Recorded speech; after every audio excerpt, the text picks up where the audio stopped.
Three new semiconductor plants at Giga Texas tighten Tesla's grip on the chips powering its AI systems. This is Tesla Shorts Time, episode 586. Tesla received approval to construct 3 additional semiconductor buildings at its Austin site. The facilities will support internal production of inference and control chips. Construction adds to the existing Giga Texas footprint and keeps chip supply closer to vehicle assembly. This step advances the company's long-term effort to reduce reliance on external foundries. Yesterday's coverage of HW5 development makes today's permitting news a direct continuation of the same supply chain strategy. Building semiconductor capacity inside an automotive factory reverses the usual division of labor between car makers and chip suppliers.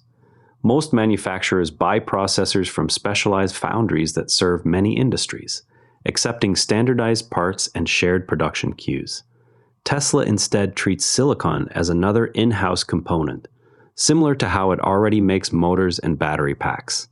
The approach carries higher upfront capital cost and requires recruiting different engineering talent, yet it promises tighter integration between hardware revisions and software updates that run on the vehicle.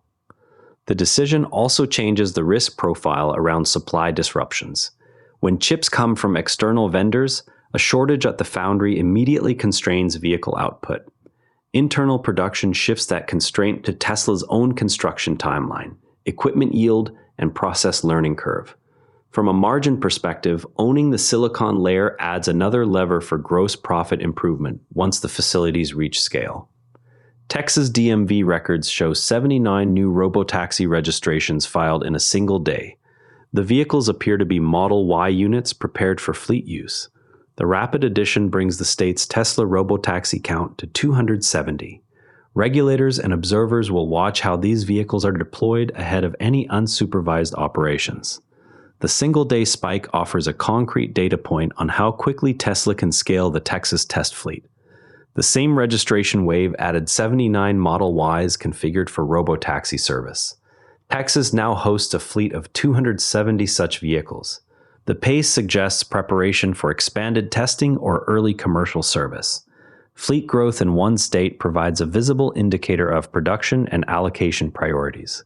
The concentration in Texas also aligns with the state's relatively permissive testing environment for autonomous vehicles. A Cybercab completed the challenging maneuver without intervention in real traffic conditions. The smooth execution points to refined sensor fusion and path planning in the current FSD stack. Observers noted the vehicle maintained appropriate speed and gap selection throughout the turn. Video showed a driver with hands near the wheel during the same left turn sequence. The footage leaves open whether minor corrections occurred or if the system handled the full maneuver. Tesla posted that FSD supervised improves safety margins around cyclists in traffic. The statement highlights reduced close passes and smoother yielding behavior compared with average human drivers. Reports examined Tesla's plans for a dedicated Optimus production site alongside vehicle factories. The project ties robot output to the same Giga Texas campus used for other programs. Early focus remains on internal deployment before external sales. Scale of the facility will determine whether volume targets for 2027 remain realistic. Construction activity at the site will serve as the first public signal of whether the 2027 timeline is on track. A new supercharger site in Sycamus, British Columbia has opened for public use. The location fills a gap on routes through the interior of the province. Nearby Caramios remains under consideration for the next installation. Expansion in these corridors improves long-distance travel options for Canadian Tesla owners. Tesla ran a community poll to choose the next supercharger location, but ultimately selected a different site. The decision surprised some participants who expected the poll winner to prevail. The outcome shows Tesla balancing poll results against grid capacity and route coverage needs. Tesla raised the price of its wheel and tire protection package, with wording that appears aimed at Model 3 performance buyers. Owners are checking whether the change applies across other models or only specific trims. The adjustment comes amid broader parts and service pricing shifts. It directly affects the cost of ownership for drivers who want coverage against curb rash and road hazards. The discussion on the subreddit shows owners comparing the new rate against aftermarket options.